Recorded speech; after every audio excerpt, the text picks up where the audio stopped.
Daunt and Dervish by Guy Meredith, starring Anna Massey as Josephine Daunt and Sylvestra Latouzel as Susan Dervish.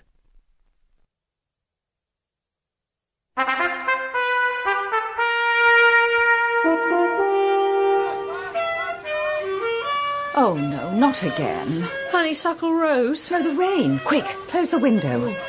We'll never get it hung out at this rate. We have had it hung out. But not the right way. Broad, white diagonal in the top left-hand corner. Otherwise, it's a signal of distress. Rather appropriate, I would have thought. Besides which, with the quantity of Union Jacks draped all over London, I don't imagine the Queen's going to take the lack of our broomstick flagpole personally. That's not the point, Susan, is it? The point is that you're being a wet blanket. You won't enter into the coronation spirit. It was you who said it was vulgar. Vulgar, but vital. The first female monarch for 350 years. A new Elizabethan age. It's the optimism of it all. Oh, just listen to Bill.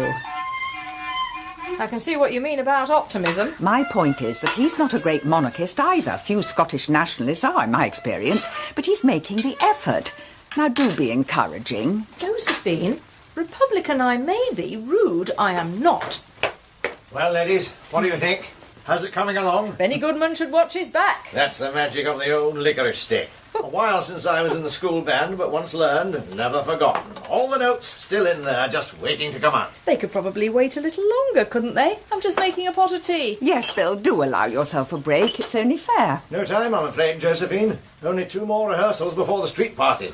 Sally Hastings demands absolute perfection from the Covent Garden Stompers. I'd hate to disappoint her. No.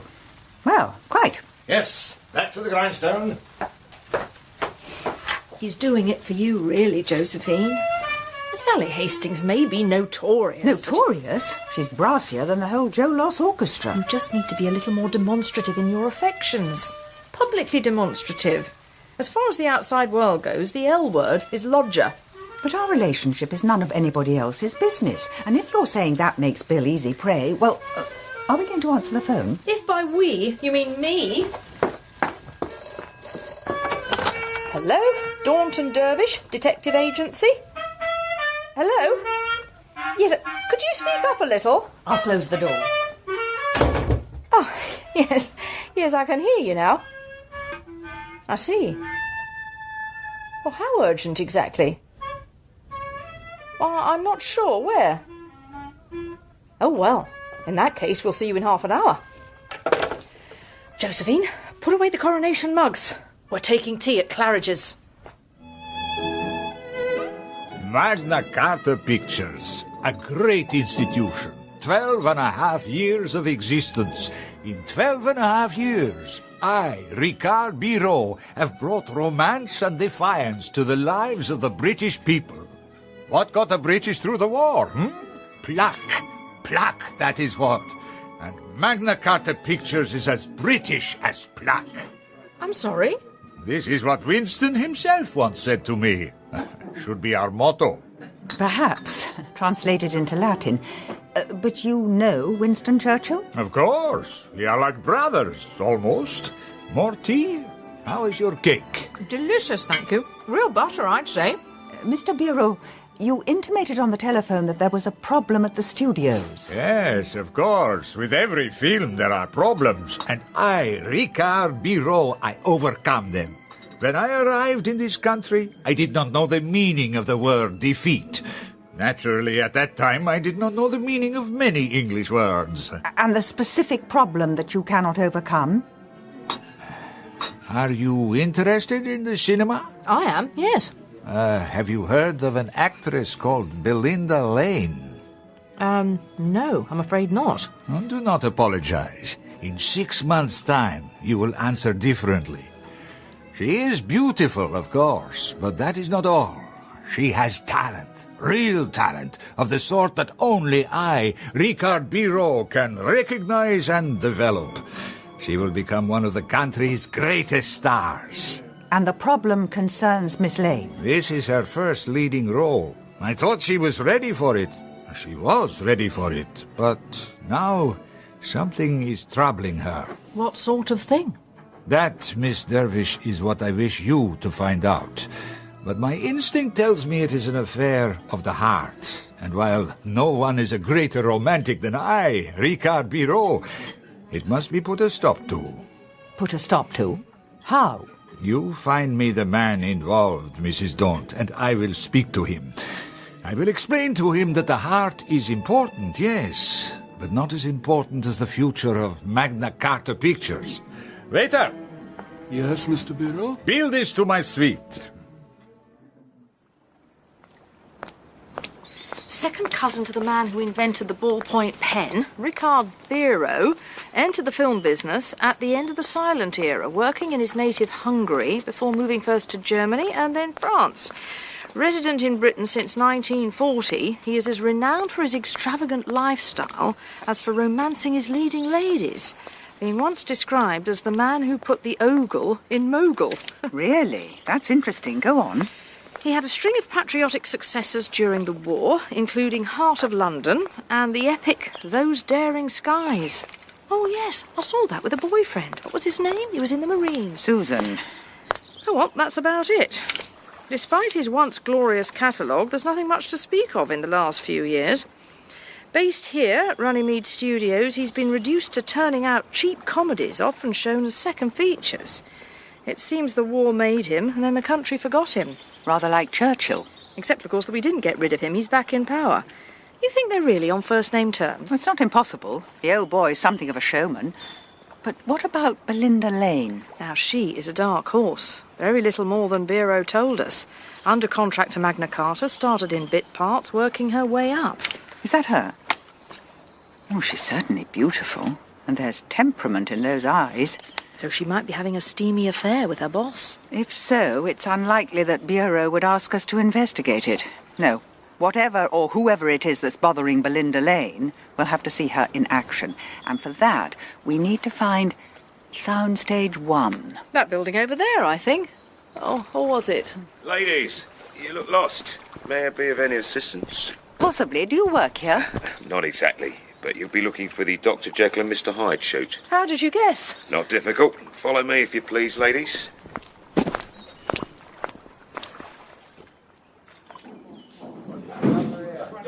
Is there nobody competent on this set? Where is my fog? I, Ricard Biro, must have fog.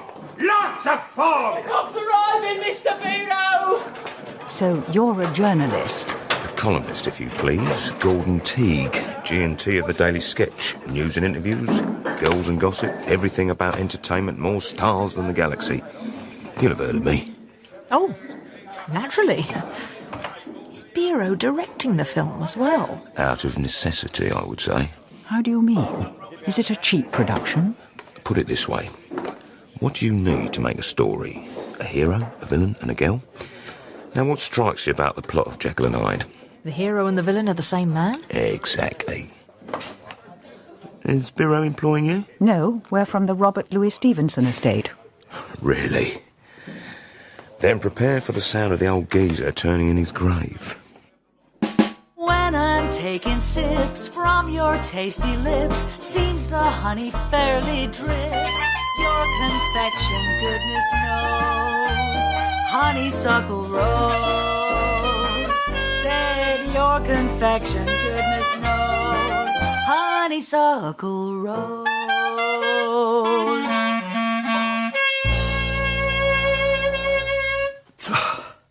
Sorry, chaps. Sorry, Sally. That's all right, Bill, my love. You're doing your best, I know you are. Why don't you stay behind for a little work on your embouchure? And where are my actors? My actors! Mr. Biro. I say, isn't that... It is. It's Freddie Tinsley. Oh, Minnie. I beg your pardon? That was his catchphrase. We used to love Freddie Tinsley in music hall. I had no idea he was still going.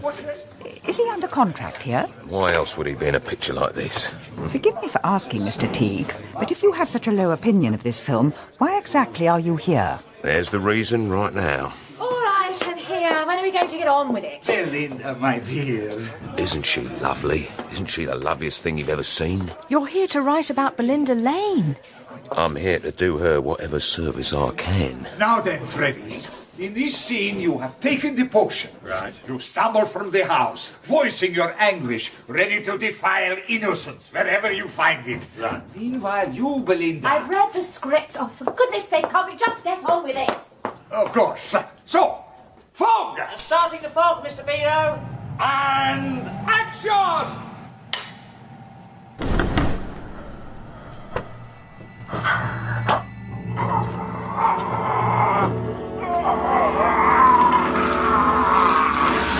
Oh, Minnie. I will, my wheelbarrow, through streets broad and narrow. Where the hell is everybody? Cut the fog! Cut in the fog, Mr. Biro. God, I can't see a blasted ow! Belinda, are you all right? Do I look all right? I'm not sure I can see you. I am bleeding from the knee. I'm wearing a dress that has less material than a tea towel. Victorian Welk sellers were very poor. I am appearing in the worst film ever made, and I have had enough. I'm finished, you hear me? I'm through. Belinda, come back, my darling. My darling.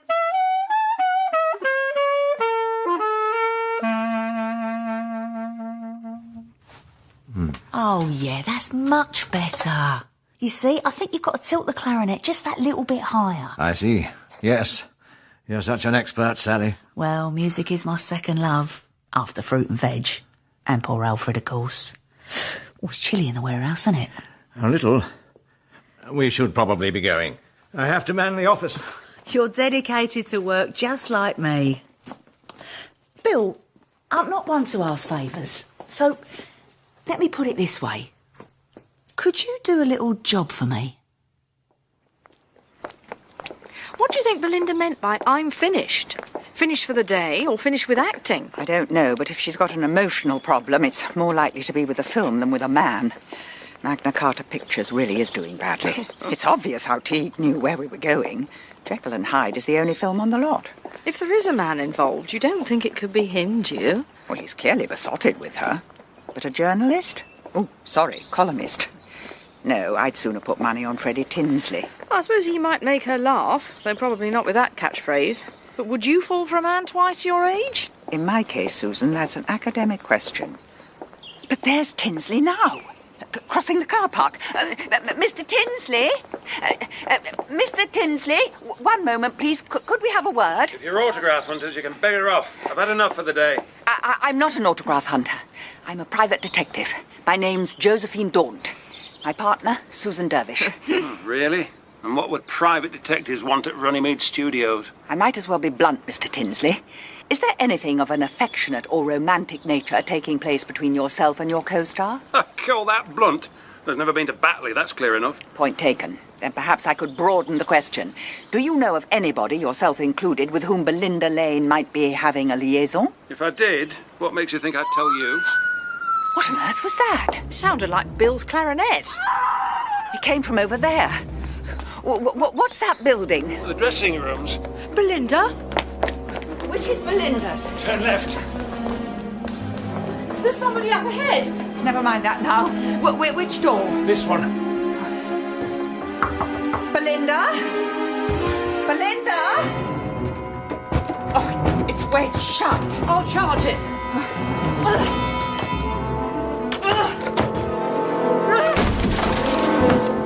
Oh, my God. Is she dead?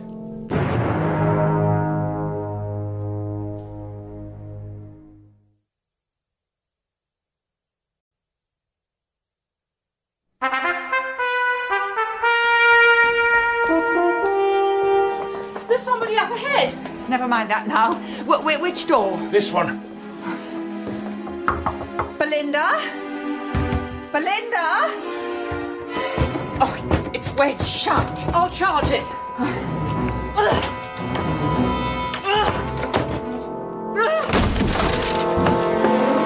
God. Is she dead? She was slumped behind the door. There was a half-empty bottle of vodka on the dressing table and sleeping pills scattered everywhere. Freddie Tinsley went as white as a sheet. He thought she was a goner. Well, we all did for a moment. Then Susan realised she was breathing and sprang into action. Suffice it to say that things got rather messy for a few moments, but by the time the ambulance arrived, Miss Lane was groggy but conscious. And the chap you saw running away? Hardly saw, heard, really. Runnymede Studios are so empty that most of the corridors aren't lit. I'd say he was heavily built. That's about it. You think he was the man Biro called you in to find? The one she was having an affair with? If so, he has a strange idea of romance. Nothing in the newspaper about it, at any rate. You'd hardly expect a starlet suicide attempt to make the Times. Good Lord, the Daily Sketch. Josephine, I've never known you identify so closely with the masses. This coronation business is going to your head. We met a sketch columnist out at the studio, name of Gordon Teague. He doesn't mention anything. No, odd that, isn't it? I think we should have a word with Mr. Teague. If he's a journalist, you're unlikely to find him in before lunch, or for some while after, come to that. Then that will give us time for a trip to Runnymede Cottage Hospital. Bill, you'll man the office, won't you? Of course. Just one thing, though, concerning the jazz band. Oh, that. Yes, Bill, do get in as much clarinet practice as you can while we're not here to disturb you. No, it's something else. The singer, Sally Hastings, of Sally Hastings Fruit and Veg. What about her? She wants me to do a job for her. Shouldn't take long, apparently. Just an hour or so. And she's paying. Do you think we should have brought flowers? Difficult to know with an attempted suicide, isn't it? Are you congratulating them on failing or wishing them better luck next time? What do you think? I've already told you what I think. That it wasn't a suicide attempt at all? I agree. We have our fleeing man. But it's not easy to force pills and liquor down someone's throat, is it? Besides, it's a very odd way of trying to kill somebody. Not if you're trying to disguise a murder, it isn't. If anything, it's the most logical. Besides which, 9 out of 10 suicides leave a note. Perhaps Belinda was one of the other 10%. Or she left it somewhere else. Yes, on the bus perhaps, in a moment of forgetfulness. Plus, the clinching evidence, if you weren't too obtuse to see it, is the wail we heard from the car park. No one emits a wail while washing down pills and booze. A gurgle, perhaps, but nothing more voluble. Which ward did the sister say? Middleton. This way. No, in my opinion, we've had the wool pulled over our eyes from the beginning. Belinda has no inamorato, and there's something decidedly shady going on. You may be right. And you may even be right about me being obtuse. However, you are being extremely testy. Testy? Whatever do you mean? It's this job Bill's doing for Sally Hastings, isn't it? Of course it's not. Do you think I don't trust him? No, Bill's an innocent in matters of the heart. He's not simply going to wander off the straight and narrow. Of course, if someone were deliberately to lead him astray, what sort of job is it? That's what I'd like to know. Given that Bill didn't know himself, he could hardly be expected to tell us. But he is at least getting paid, our chances of which are hanging in the balance, I should think. Ruined! Or possibly rather less than that.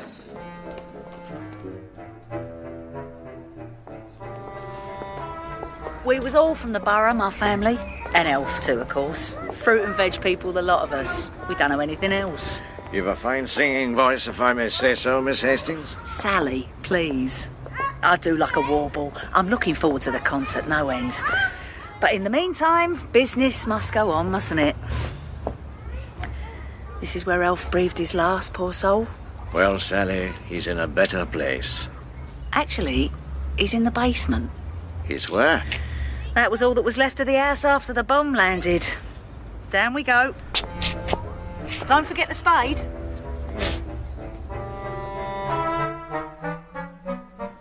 How am I, Ricard Biro, to survive now? I who have given everything to this country. The film is finished. I am finished. With no star, I must close the production.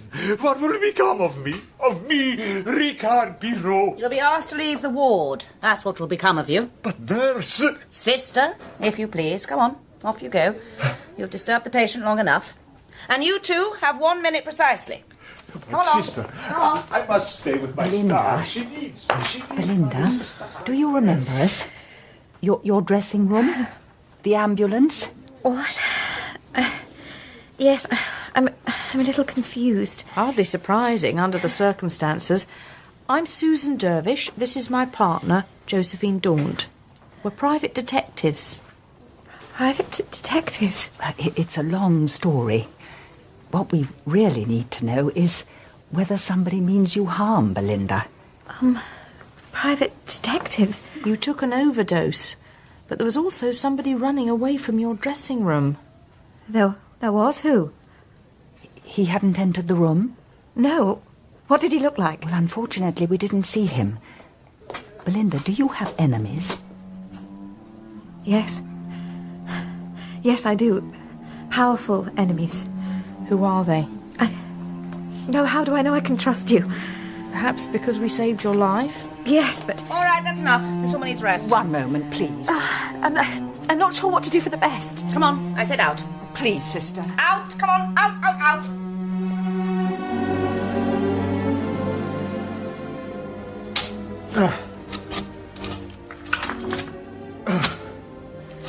I'm still not absolutely clear on this, Sally.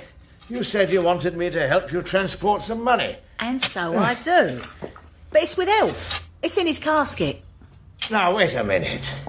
I don't want to disturb your husband's ashes. Don't worry, it's probably not even him. There were that many cremations at the time, I reckon they just gave you a couple of handfuls of whoever. But why bury your savings with him? I didn't want to pay tax on them, did I? But now the next stall's up for sale, I'm ready to expand. We're looking at a great future here. I'm not sure that Alf is. I don't mean Elf. I'm going to need some help with the business, aren't I? I mean you and me, Bill. You and me. Welcome to the Daily Sketch newsroom. This is my nook. Sit down, take the weight off. Couple of gumshoes, you must get worn out. Tea? Whiskey? Nothing, thank you, Mr. Teague. Simply a couple of answers. To questions about Belinda Lane, no doubt. Cheers. You knew what happened to her yesterday evening, or what appeared to happen, and yet you wrote nothing about it. Why was that? What appeared to happen? Now, what could you mean by that? We've just visited Belinda in hospital. She's a frightened young lady who claims she has enemies. In addition, it seems that we disturbed somebody about to enter her dressing room. Interesting. And you want to know where I was at the time? Is that it? If you'd care to tell us. Why not? I've got nothing to hide. After I left you at the studio, I went to the Bells of Ouseley. The Bells of Ouseley? Lovely boozer down by the river. Comprehensive range of pies. Then I came back here and took a call from Bureau. He told me what had happened. From Bureau? What did he say exactly? Attempted suicide. I was shocked, naturally. Too shocked to publish? I had my reasons for not writing about Belinda. If you thought about it, they'd be obvious. Go on, then. I've spent too long building that girl up, just to knock her down again. Taking an overdose is a crime. Do you think I want to see her inside? She's got a great future ahead of her. Just not at Runnymede Studios. Do you know who she might have been referring to when she said she had enemies? It's a nasty, backstabbing, claustrophobic little world, the British film industry. Could be anybody. She wasn't more specific. Unfortunately not. Perhaps you could do us a favour. Do you have her home address? Naturally. Why? Would you give it to us? If you really do have Belinda's interests at heart, you'll want to see her as well protected as possible.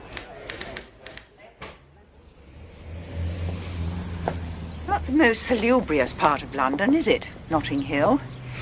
And yet with a little maintenance, these could be very desirable houses. Do you think Teague was the man we heard running away from Belinda's dressing room? Assuming he's capable of running. I'm not sure. He doesn't give the impression that he means our harm. Quite the opposite. Infatuation can tip over into something dangerous. True enough.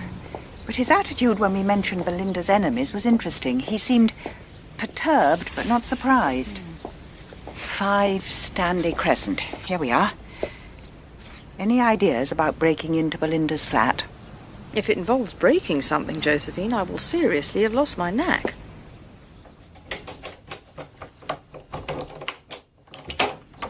Et voila! Versatile things, hairpins. Not so much in your case as you don't use them in your hair. Did you ever consider a life of crime, Susan? It lost out to special ops. Crime on a salary. Albeit an egregious one. Hardly the most palatial of flats, is it? Belinda's obviously not on huge wages either. And meanwhile, Bureau's living on tick at Claridge's. You search the bed end, I'll take the sit. Mm-hmm. I suppose Bureau himself is the other candidate for the running man. He's no sylph either. And he has something else in common with Teague, both claiming to be the making of Belinda. A typical male construct, the idea that no woman can be a success on her own merits. One came across it time and time again during the war, always being taken for someone's secretary. Quite. Hello. What have you got? A pile of post, recently opened by the look of it. Take a look at this. By the rights invested, powers of the... You've left your glasses in the office again, haven't you? I can manage. It's a visa to work in the United States, isn't it? Yes. A glorious future indeed. But if you think that's interesting, take a look at this one. Ah. Oh, it's handwritten. Of course I can't make it out. Well, that's not the only reason, Josephine. It's also in Russian.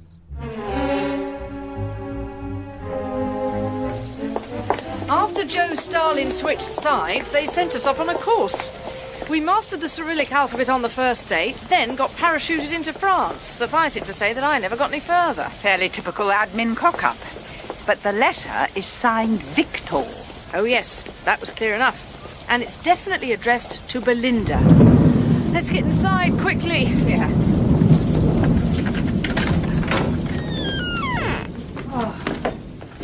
The English summer. Goodness knows what the coronation will be like. I'm sure someone will lend the Queen a pair of wellies and a pack of mac. Susan. But you know, whoever Victor is, one thing's obvious. There'd be no point writing to Belinda in Russian unless she understands it. But why would an aspiring young actress be a Russian speaker? I've no idea. America and the Soviet Union. Powerful enemies. There's certainly something special about Belinda Lane. No wonder men are competing to be the making of her. Josephine, there's something wrong. What sort of thing? I'm not sure. Yes, I am. The street door. It didn't close. Oh, very perceptive, Miss Daunt. Or is it Miss Dervish? Now, raise your hands in the air, please. Who on earth are you? My name is Maudsley Brown. But it's not who I am that's important. It's who I represent.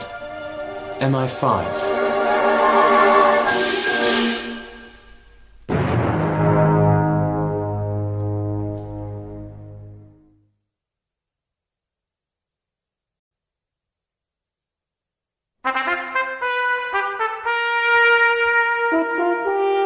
Josephine, there's something wrong. What sort of thing? I'm not sure. Yes, I am. The street door. It didn't close. Oh, very perceptive, Miss Daunt. Or is it Miss Dervish? Now, raise your hands in the air, please. Who on earth are you? My name is Maudsley Brown. But it's not who I am that's important. It's who I represent.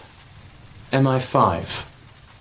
Move inside the office, would you please? I don't think there's any need for a public spectacle. Frankly, being on the pointy end of it, I don't think there's any need for firearms. You may well be right, Miss Dervish. However, when it comes to the defence of the realm, it's best not to take any chances. The defence of the realm? Yes, Mrs. Daunt. Now tell me, what do you know about Belinda Lane? And please don't answer who's Belinda Lane, because I've just followed you from her flat. Why would MI5 be interested in a film starlet? That, I'm afraid, I'm not at liberty to reveal. You are investigating her. Look, Maudsley, whatever your name is, you know perfectly well that as private detectives, we are not at liberty to reveal details of any case on which we work. Even if it's in the national interest. We only have your word for that. I got you, you blighter! No, he's armed! Bill! That was very foolhardy. Very foolhardy indeed. Bill, are you all right?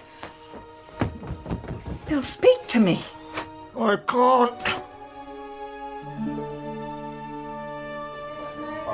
Any chance of that toast, Bill? How's your lip now? Oh, they put 3 stitches in. But it's the injury to my pride that really hurts.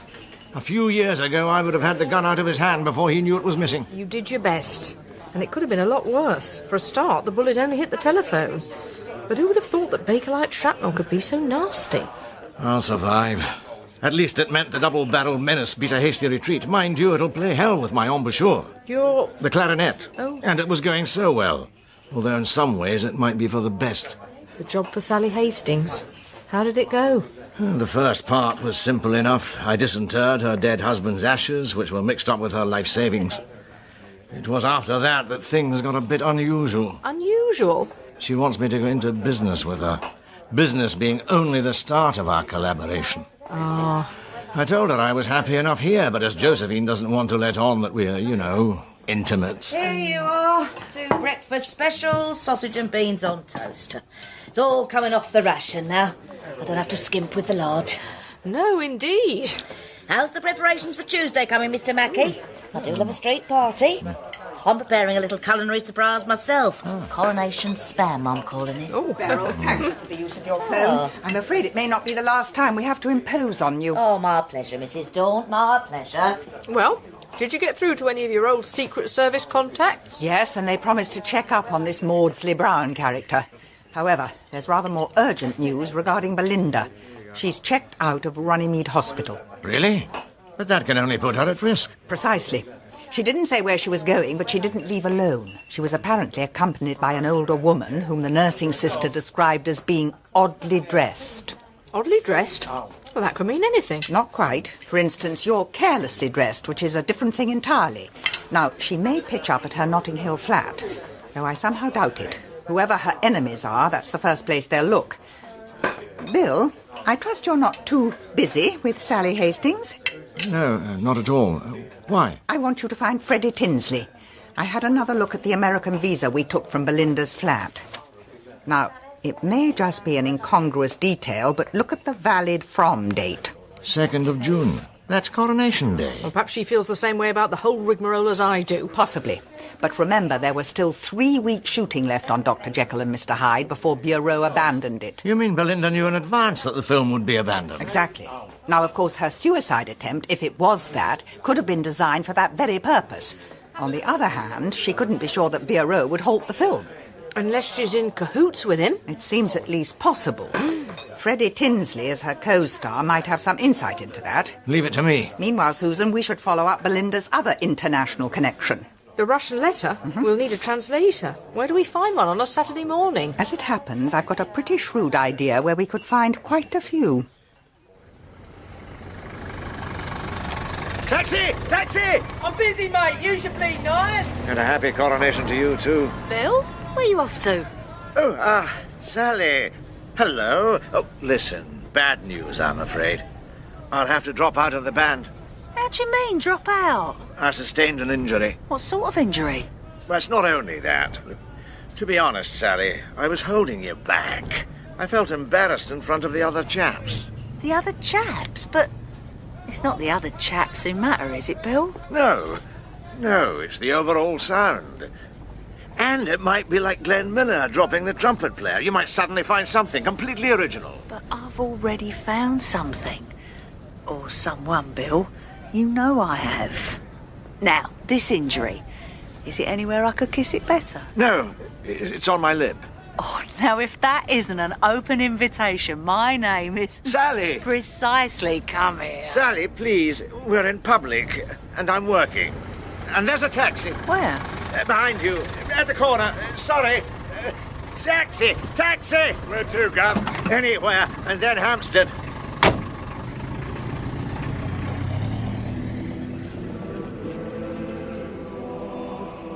I've never been in a synagogue before. How does one behave? The same way everyone else behaves. Simply try not to attract too much attention. Although that may be difficult. Excuse me. Thank you. Sorry, Chop that up for me, would you, love? Be with you in a minute. Oh, this must be the most crowded pub in Hampstead, eh? Hello! Oh, Minnie! It's Freddie Tinsley, isn't it? No, you've made a mistake. There you are, Mr. Tinsley. I knew it! Same again, I'm buying. Oh, I'm an admirer of yours, Mr. Tinsley, from way back. Glasgow Empire, 1933. Now that's a tough audience, but you had them eating out of the palm of your hand. You trying to pick me up? What? No. Why? Nobody drinks in the William IV unless they're queer. And I got the bird at the Glasgow Empire. Never went north of the border again. As I say, they're a tough audience. All right, my name's Bill Mackey. I'm with the detective agency Daunt and Dervish. You met them at Runnymede Studios. How did you find me? You're in the phone book, and your next-door neighbour said you drank here, with a touch of disapproval. I take it this confirms that you weren't having an affair with Belinda Lane. Oh, no. I wasn't having an affair with Belinda Lane. Much as in some quarters, ageing skirt chaser might be a preferable image to Yorkshire Nancy boy. Especially in Yorkshire. How's Belinda doing? I wish we knew. I was hoping you would be able to give me some information about her. Oh, afraid not. All I know is what I've seen. She can act when she wants to. And she's got a future ahead of her if she wants it. Did she talk to you about going to America? No, but it wouldn't surprise me. Or would it surprise you to know that she might have been planning to go this week? Oh, no. No, it wouldn't. That wasn't a real suicide attempt. How do you mean? Well, it fooled me at first, but then I thought about it. It was a setup. I don't understand. Biro's upset that he can't finish the film, right? No, wrong. He's better off out of it. Maybe he never intended to finish it, or maybe it was Belinda's abdabs, or maybe Belinda's abdabs were part of the whole plan. I don't know. I just know that the so-called suicide attempt was a way of picking up the insurance. He had the production insured? Of course he did. Maybe overinsured. He's broke. In his situation, that's his best way of making quick money. Your pals are part of it, too. Josephine and Susan? Not knowingly, but Biro must have known when they'd be leaving the studio and timed things accordingly. They were perfect witnesses, even breaking the door down. Yeah, but Belinda really looked as though she tried to kill herself, didn't she? Of course she did. She's an actress. Yes, I suppose so. But what about the running man? Oh, there, I have no idea. Anyway, if the insurance company contacts you, you can decide what to tell them. Me, I'm not going to get involved. Cheerio. No, don't rush off. Can I buy you another? Got to collect my things from the studio before they close the gates for good. What if I give you a hand? Oh, you're not trying to pick me up. Just my bags, is that it? You know the really funny thing? I look around this pub, and I don't even fancy anyone. You get to the age when all you want's a bit of company. Oh, Minnie. The congregation's not used to outsiders, that much is clear. And we do look rather different when you take in most of the other women here, the older ones in particular. Oddly dressed. Exactly. They continue their traditional costume from the days before they fled their homeland, which for the most part was just after the First World War. That's why I thought we should come here. There are more Russian Jews in Whitechapel than anywhere else in Europe, including Russia. So Belinda is Russian Jewish? In origin, at least. I bet my hat on it. And this Victor? If she is mixed up in espionage, he could be her controller. Quite possibly. Ah, the rabbi's coming over. Ladies, you are strangers to our gathering here. Yes, I'm afraid we have an ulterior motive. We wanted help with the translation. Translation of what? This letter. It was written by a friend. A friend who'd forgotten how rusty my Russian was. I don't believe you. His name's Victor. I still don't believe you. Very well. We're private detectives. We're trying to help a young woman who's in some sort of trouble. She may even be connected to a member of your congregation. Then let me have a look.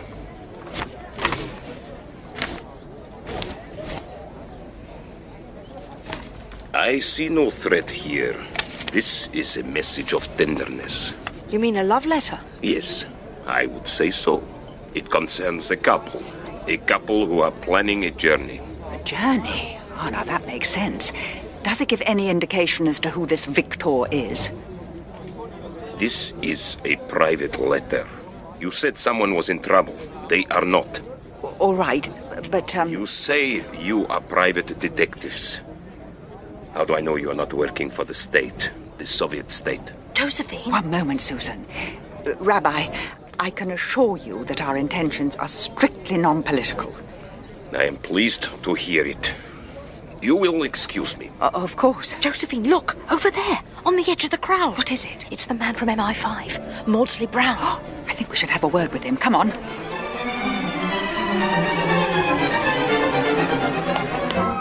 Oh, we've lost him. If he came this way, you think he's on Belinda's trail? Well, that's the obvious assumption.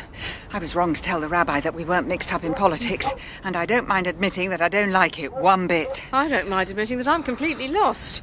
These East End back streets are a rabbit warren. How do we find our way out? We'll have to ask. There's a shop. Lanowski Tailors. Wait a minute.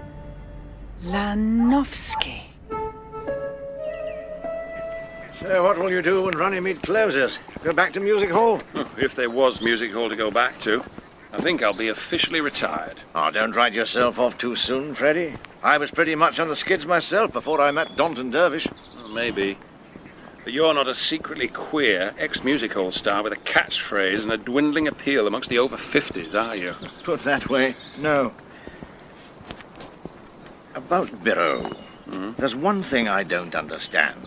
Now, if he was broke, how did he finance the film in the first place? No idea. He could have had a backer. Then the backer would take the insurance money. Unless Birro was going to defraud him as well. Though that would make him an out-and-out crook. You don't know much about the film industry, do you, Bill?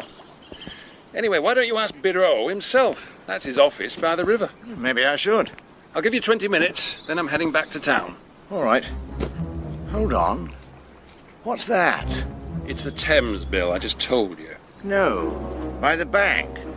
There's something floating. It's a body. Fetch help! Quickly!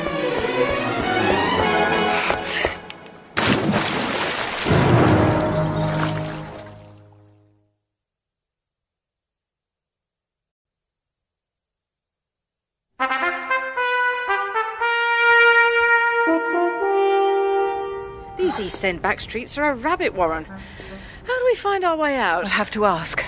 There's a shop. Lanowski Tailors. Wait a minute.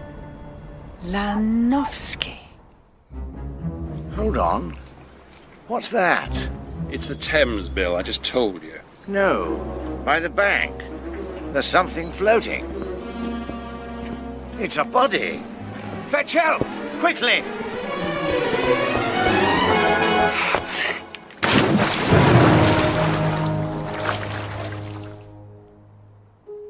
Don't trust them. Mother, please. Tell them nothing. My mother's nervous, we all are. All? I realise this isn't the best hiding place in the world, but if you found me... Belinda, it would be better if you came clean. We've been in your flat. We know you're about to emigrate to the United States. Really? Yes. Now tell us, who is Victor? Well, that's easily answered. At any rate, you'd better come through to the back room. Mrs. Daunt, Miss Dervish, may I present Victor Chernov? I'm very pleased to meet you. Perhaps not under the most relaxing circumstances, but... Soviet disreg. Mother, please. All right, I'm going. Please, sit down. I'm afraid we're all at our wits' end. Well, I can see why you would be. Mr. Chernov, on the grounds that London isn't exactly full of Russian businessmen, do I take it that you work for the Soviet government? That is correct. I am cultural attaché. And you two are, together? Yes. For many years now. We met at the embassy. But because of Victor's position and my career, we've kept it quiet. But now you'll be leaving the country together. Victor, they know about Hollywood. I see. You have told nobody, I hope? No. However, I can begin to see the bind you're in. If Victor goes with you to America, he'll be defecting. The Soviets aren't going to be best pleased. Mrs. Daunt, I'm afraid that's only the half of it. All right, we've got him. Back the ambulance up. Are you all right, Bill? You must be frozen. When you've had your arms wrapped around a sodden corpse. Oh, poor old Birro. He'd been in the water some time by the look of him. Anyway, let's get out of here. You need some dry clothes. Possibly. But before that, I want to take a look at his office. And this is the perfect opportunity. Police are going to know you've been here. You're bringing half the Thames in with you. They could arrest you as a suspect. I've got an alibi. Now, you're trustworthy, aren't you? I can act trustworthy. That'll have to do. Now, you said that Birot had a backer he was preparing to defraud over the insurance for the film. No, I said that was possible. Well, possibility can be so much more illuminating than hard facts. You've no idea who the backer might be. No. What exactly are you after? I don't know, but whatever it isn't here. Clear desk, empty shelves. What do film producers do for a living? There's a wall safe behind that mirror. Really? How do you know? Birot paid in cash. A tax fiddle, I assume. Then that answers my question about film producers. You've no idea of the combination, I suppose. 2 qualities a film actor needs. Checking out of the corner of your eye where the camera is and memorising the script. It's 4927. I grew up here, above the tailor's shop. My mother wanted me to carry on in the business, but I always had my eyes on a better life. Getting into films was part of it, albeit a superficial part. Meeting Victor was far more important. Then the suicide attempt was a fake. I'm sorry for all the trouble I caused you. It's important that we leave the country as soon as possible. Before anybody gets wind of your intentions. Yes, exactly that. Victor. Tell them everything. And what exactly is everything? Mrs. Daunt, Miss Dervish, I'm not hiding here for my own sake, nor for Victor's. There's something I'm afraid will be taken away from me, from us. It's something we cherish more than anything else in the world. It is something that perhaps you could help us to keep safe. Belinda and her mother are defenseless, and I have many duties to attend to. But what are we talking of? Mother, I've finished piano practice. Oh, well done, Oliver. And, Oliver, I'd like you to meet some very nice ladies. They'll look after you, I hope, for a couple of days. So we buried the parachutes, picked up the Sten guns, and went into the woods. Were you wearing camouflage? Yes, of course. It was a moonless night. We slithered on our stomachs through the trees.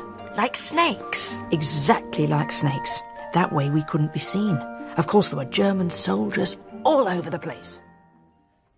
In your position, I can't say I'd have acted any differently, but you have to admit, Josephine, that we're no match for the might of the Soviet Empire. I know. But Belinda and Chernoff do seem very much in love. And they're obviously scared. So they should be. Defecting's not something one undertakes lightly. That man you saw outside Belinda's dressing room, do you think he could have been a Russian agent? Well, I put that to Belinda, but she was in no position to tell. Mission accomplished. Oliver's finally gone to sleep. I told him a bedtime story about that night raid on the German munitions dump near Rennes. And what 12-year-old wouldn't drop off to a tale like that? Bill, Susan, are we getting out of our depth? That's an apt phrase, given what happened to Birot. And while the police seem to be working on the premise of suicide, given his financial situation. But if there is a killer at large, we could be in the firing line too. Exactly. However, there is something else. Here, take a look at these. I found them in Birot's safe. Freddie Tinsley helped me smuggle them out. Newspaper cuttings? What are they? Reviews of Birot's box office successes? No, nothing to do with the films in the least. They're all to do with an MP. An MP called Harold Ross. Ross speaks out. Junior minister takes decisive stand. Conservative? Yes. He was also part of the coalition government, as far as I can remember. But why would Birot keep cuttings on a cabinet minister? I'm not sure, but look at these. Soviet hobby horse ridden again. Ross rails at Russians. Do you think that's a coincidence? No. I think we should go and see Mr. Ross first thing in the morning. What about Oliver? Well, someone will have to keep an eye on him. Bill, would you do the honours? Or do you have a rehearsal? No, I'm out of the Covent Garden stompers. The lip, you know. Oh, how awful for you. What this house is in danger of underestimating is the extent of that threat. Oh, yes, we were allies in the war. Excuse me. But then are these free? Call. Thank you. That doesn't mean we should turn a blind eye eye to the machinations going on behind what the Prime Minister has so aptly dubbed the Iron Curtain. Is that him? Yes. Here's the order paper. Harold Ross, Junior Minister for Home Affairs. We must act. We must not wait to be struck. We must strike first. Not by military means necessarily, but certainly by diplomatic stringency. Rather dashing, but something of a rabble-rouser. Churchill's lapping it up, though. Look at him. Ross certainly knows how to keep the old man happy. Do we need an embassy full of potential threats right here on our doorstep? What are they up to? Tell us why they're here, or send them packing, I say. Come on, if we're quick, we'll catch him in the lobby. When I'm taking sips from your tasty lips, seems the honey fairly drips. Your confection, goodness knows, honeysuckle rose. Said your confection, goodness knows, honeysuckle rose. Oh, that was lovely. Well, well, well, look who's here. Sally, chaps. The return of the prodigal. And who would this be? A young friend of mine, Oliver Lane. Oh? It struck me he might be of some use here. Hello. I don't mean to be rude, but don't you think it would sound better if you all played in time? Look, sorry, if this is constituency business... No, Mr. Ross, you're not our MP. Then perhaps you should find the chap who is. Now, if you'll excuse me. Mr. Ross, have you ever met a man called Ricard Biraud? A film producer? Phil, the Department for Home Affairs has very little to do with culture, much less with the cinema. We're not necessarily implying that this would have been an official contact, Mr. Ross. Then what are you implying? The body of Ricard Biraud was pulled out of the Thames yesterday. In his safe were a number of newspaper cuttings, all of them about you. Can you account for that? What? I think you heard me, Mr. Ross. Look, whatever the tragic event you refer to, the contents of a man's safe are his own business. Now, I'm afraid I really am in something of a hurry. It seems possible that Mr. Biraud had a mystery backer whom he was planning to defraud. Would you know anything about that? Would you by any chance be that backer? Your questions are ridiculous. Not only am I, as I have said, a busy man, I have better things to do with my money than get involved in some Dr. Jekyll nonsense. You're sure? I could not be surer. Because we didn't mention the name of the film. I must have heard it somewhere. Perhaps you'd like to have a think about where, Mr. Ross.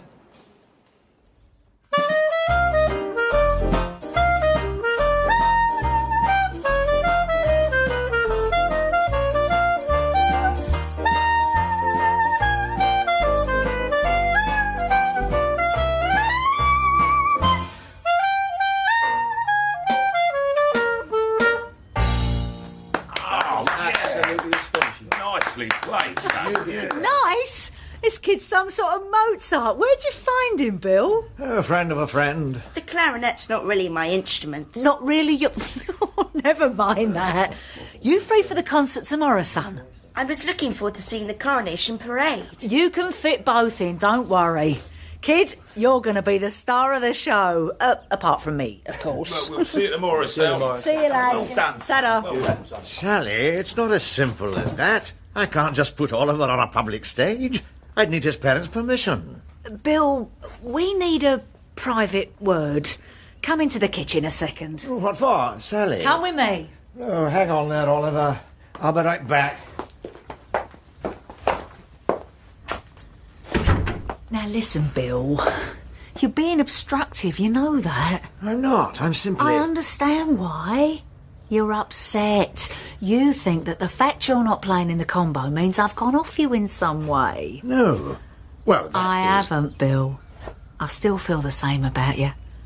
I still want you sharing my fruit and veg. But, Sally, it wouldn't work. I don't know a cucumber from a lemon.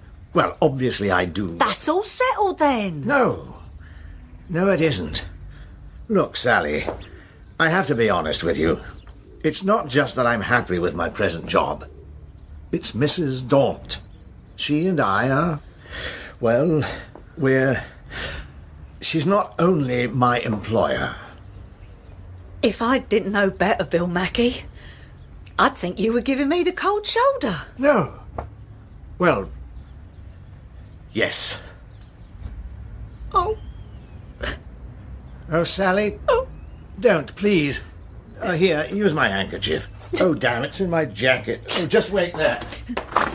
Oh, Bill, this is not of your doing. Now, where did I leave that? Oliver? Oliver, where are you? Oliver!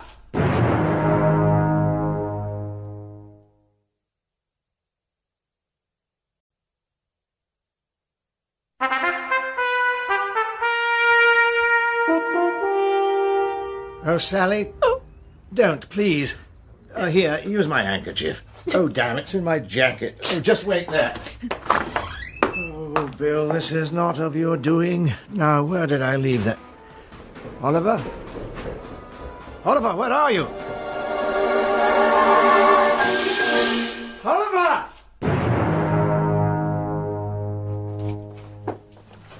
What time is it? Must be coming up to 5. The sky's light already. I feel so guilty about this. We were in the rehearsal room. Oliver was right next door. No, Bill. It was my fault. You said it yourself, taking on the might of the Soviet Empire. So what do we do now? We scoured the area. Oliver could be anywhere. Halfway to Russia, even. We'll have to inform the police, I suppose. Though on Coronation Day, goodness knows how much time they'll have. Unless... Unless what? There's one incongruous detail. You heard heavy footsteps, Bill, like the ones we heard in the film studio. Logically enough. Whoever wanted to pressurise Belinda then finally kidnapped her son. Yes, except you heard no sound of complaint from Oliver. True enough. But he has a taste for adventure. He was enthralled by Susan's action-packed bedtime story, remember? Maybe the kidnapper said he was taking him to see his father. Possibly, but that's where I have my doubts, because if the kidnapper was Russian... Oh, who's that at this hour? Oliver? I'll get it. Don't raise your hopes, Susan. Oh, morning, Mr. Mackey. Sorry to call so early, but I was opening the cafe and I saw the lights on. I've bought you a bacon sandwich each. Thank you, Belle. That's very considerate. Can I come in? Unfortunately, we've got rather a crisis on. Oh, all right. It's just that I've got a telephone message for you. Really? Yes, it came last night. I wasn't sure how urgent it was. Now, where did I put it? Here you go. I'm afraid the paper's got a bit fatty. Something unreadable. Thrown out of something unreadable, something years ago. Yes, that was it. That was what, Beryl? What did they actually say? Oh, can't actually remember. That's why I wrote it down, you see. Hold on. I'll hold it up to the light. Maudsley Brown. That's the MI5 man who shot our phone, isn't it? Yes, or rather no. Thrown out of service 2 years ago. He must be from one of your Secret Service contacts, Josephine. He certainly behaved like something of a loose cannon. But he was interested in Belinda, wasn't he? Quite. I think we have our running man and Oliver's kidnapper. You mean Maudsley Brown was working for the Russians? Oh, those Ruskies, slippery bunch. Never trusted them since they switched sides in the war, even if they did come over to us. There's such a thing as loyalty, I say. Yes. Yes, Beryl, that's it. What's it? They switched sides in the war. That was what was bothering me. It's simply a question of maths. I think you've lost us, Josephine. Does this mean you have an idea where Oliver is? What? No, not directly, but I think I have a lead. Bill, you chase down Belinda and Chernoff, tell them what's happened, but tell them there's hope. Susan, you better come with me. We're off to Fleet Street. So Chernoff isn't Oliver's father. He and Belinda lied to us. No, to be fair, they didn't. They simply said they'd been in love for many years. But it couldn't be enough years. Oliver's 12, which means he was born in 1941 and conceived sometime in 1940. As Beryl brilliantly pointed out, the Nazi-Soviet pact was still in operation. The Soviets had no presence in London. And she definitely said they met here. So where does Oliver's paternity lie? I've got a suspicion. But first we need to consult the acknowledged world expert on Belinda Lane. Here, the Daily Sketch building. At least on the way back we'll be heading in the same direction as the coronation crowds. Ow! Watch that Union Jack. You're lucky to find me here. Another hour or so and I'll be gone. You're clearing your desk. My last column comes out today. Rather fitting, I think. One long reign ends while another begins. Modestly put. Are you changing papers? Not just papers, Mrs. Daunt. I'm changing countries. Landed myself a job on the Hollywood Reporter. I've had it with this benighted country and its tin pot industry. The US of A awaits Gordon Teague. So whatever you want, make it snappy. All right. You know Belinda Lane has a son. Of course I do. Do you also know who the father is? Now, I don't give secrets away. Except in print, of course. It doesn't matter. You know his identity because at some point Belinda confided in you. And perhaps not only in you. She also told her other so-called champion, Ricard Biarrot. God rest his soul. Pass me that Remington, would you, Miss Dervish? Thanks. Ricard Biarrot was blackmailing that father, wasn't he? That's how he financed his last film, which he and Belinda then scuppered. She, so she could leave the country, he, to pick up the insurance money. You're not just a beautiful face, if I might say so, Mrs. Daunt. Wait a minute, I think I'm catching on. The father was someone whose reputation would be shattered if it was revealed he'd impregnated a teenage girl? Precisely. Harold Ross. Is that right, Mr. Teague? Wish me bon voyage. I've got a cabin waiting at Southampton. And if you see Belinda, tell her I'll be waiting on Sunset Boulevard. So Belinda and Ross met when he was her local MP? Yes, it came back to me. Before the war, he was in the Labour Party. After the coalition, he crossed the floor. He was originally the member for Whitechapel. Belinda's constituency. Except she would have been too young to vote. Though that wasn't on her mind, or his. She was desperate for a better life. But then she became pregnant and he dropped her like a stone. Well, that we can't be sure of. He probably supported her. In which case he's been paying out right, left and centre, reflecting his political positions, apart from centre. So are you saying Ross is responsible for Biarrot's death? No, that I doubt. He looked shocked when we told him about it, remember? That's where our wayward friend Maudsley Brown comes in. He's working for Ross? Precisely. Ross wants to put an end to the blackmail and to get his estranged son back. Ross is at Home Affairs, so he'd have relatively easy access to a disgraced MI5 agent. But that would still make Ross responsible for Biarrot's death. Not necessarily. If Biarrot was uncooperative and Maudsley Brown someone who can go off the deep end. So if we find Ross, we'll find Oliver? That's what I'm hoping. There's Churchill's car now. Ross won't be far away. I think I can see him walking along behind. But for a man who's taken possession of his long-lost son, he looks rather disconsolate. Perhaps I'm wrong. We need to attract his attention. I could knock his Homburg off if we found a suitable stone. Preferably without being arrested. All right. What about this? Oliver! Oliver! You've seen him? No, but Ross has seen me. Excuse me. Please. This is important. Sorry, sir. You can't go any further. That's the diplomatic area. Which is exactly why I have to get in there. Mr. Chernov! I need to speak to Viktor Chernov! You're right in every respect, Mrs. Daunt. Every respect except one. I don't have Oliver. Maudsley Brown does. He's ransoming Oliver to you. For £5,000. I received the note last night. And you're paying up? Oh, yes. Maudsley Brown is capable of anything. I should have seen this coming. You knew about Belinda and Chernov, which is why you wanted him deported. But you didn't reckon on them going to Hollywood and taking Oliver with them. I've been a fool in so many ways, but I want Oliver. He's my son. Now, please leave me alone. Maudsley Brown will never make contact if I'm accompanied. He should have found me by now. Assuming you're the first in line. What do you mean by that? You're not the only person with a paternal interest in Oliver, and therefore possibly not the only person to receive a ransom note. If you want to see Oliver again, bring £5,000 to the Buckingham Palace gates at 12. This is what happens under capitalist system. This is consequence of competitive market. If you're going to America, you'd better get used to it. We are not going to America. You're not? No. However, I do have the money, but I also have some, let us say, insurance. One child, two claimants. It's the wisdom of Solomon, except without the wisdom. But how does Maudsley Brown expect to collect from them both and make his getaway? Because he's timed his operation to perfection. Amongst a crowd like this, anything's possible. What's the time? Almost 12. Why? Listen. Can you hear anything?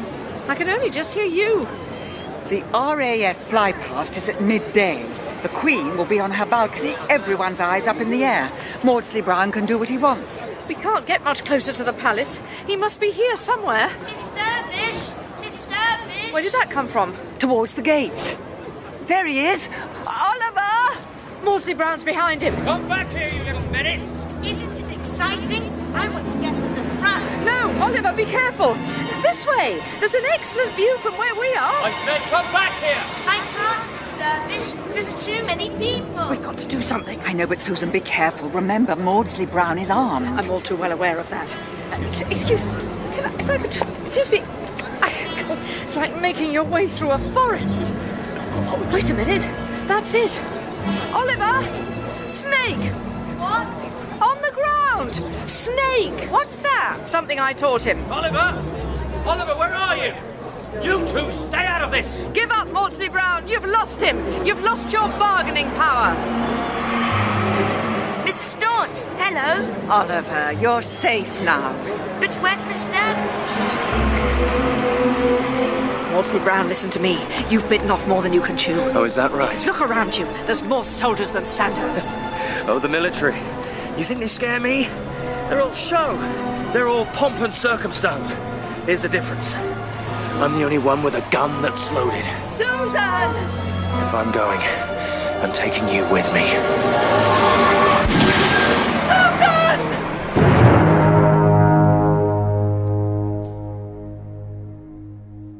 I can hardly bear to think about it. If it hadn't been for that Russian guard... Quite a sharpshooter, too. I distinctly heard the bullet go past before it hit Maudsley Brown in the shoulder. The marvellous thing was Oliver's attitude.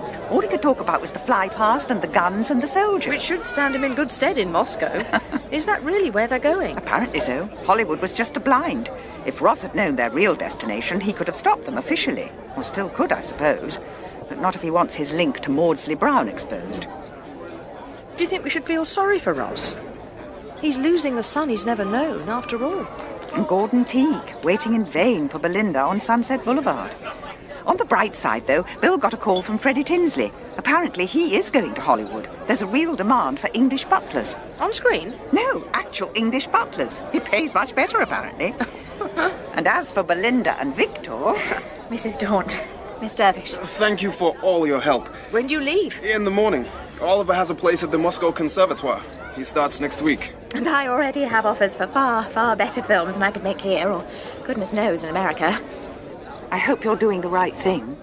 Russia's in my soul. I've known that for a long time. Good evening, ladies and gentlemen, and welcome to the Covent Garden Coronation Party. And without further ado, let's have some live music. May I present the Covent Garden Stompers, featuring singer Sally Hastings and special guest artist Oliver Lane. Bill makes rather a good MC, don't you think? Rather better than a clarinetist, yes. And he seems just as content. Josephine, could I give you a word of advice? What on? I think he'd be even happier if you let the world know that the two of you were a couple. I've never denied it. You've never demonstrated it either, have you? This might be the appropriate moment.